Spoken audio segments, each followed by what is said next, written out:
Yaxshi uxlash uchun magniy yoki melatonin?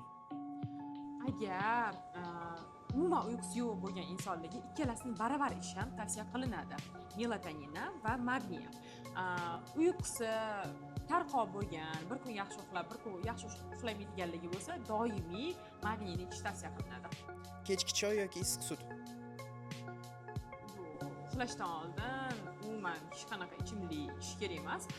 Uxlashdan oldin faqatgina bir stakan suvni ichib uxlash bu infarkt, insultni bo'lish ehtimolini pasaytiradi. Kechki ovqat yengil bo'lishi kerakmi yoki umuman yemaslik kerakmi?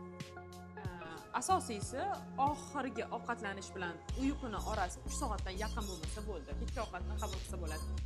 Uxlashdan oldin banan yeyish kerakmi yoki kivi? Hech narsa yeyish kerak emas. Kofeni soat nechida to'xtatish kerak? 2 dami yoki 5 da? 5 da ham ichsa bo'ladi.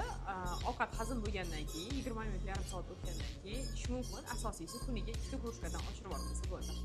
Yotishdan oldin telefon ko'rsa bo'ladimi yoki kitob o'qish kerakmi?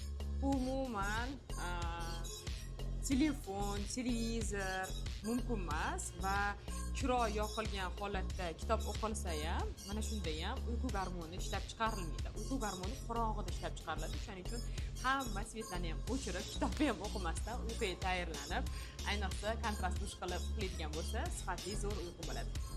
Valerianka ichish yoki uyqu rejimini to'g'irlash? Uyqu rejimini to'g'irlash. Bu videoni kechasi umuman uxlolmaydigan eng yaqin insonlaringizga yuborib qo'ying.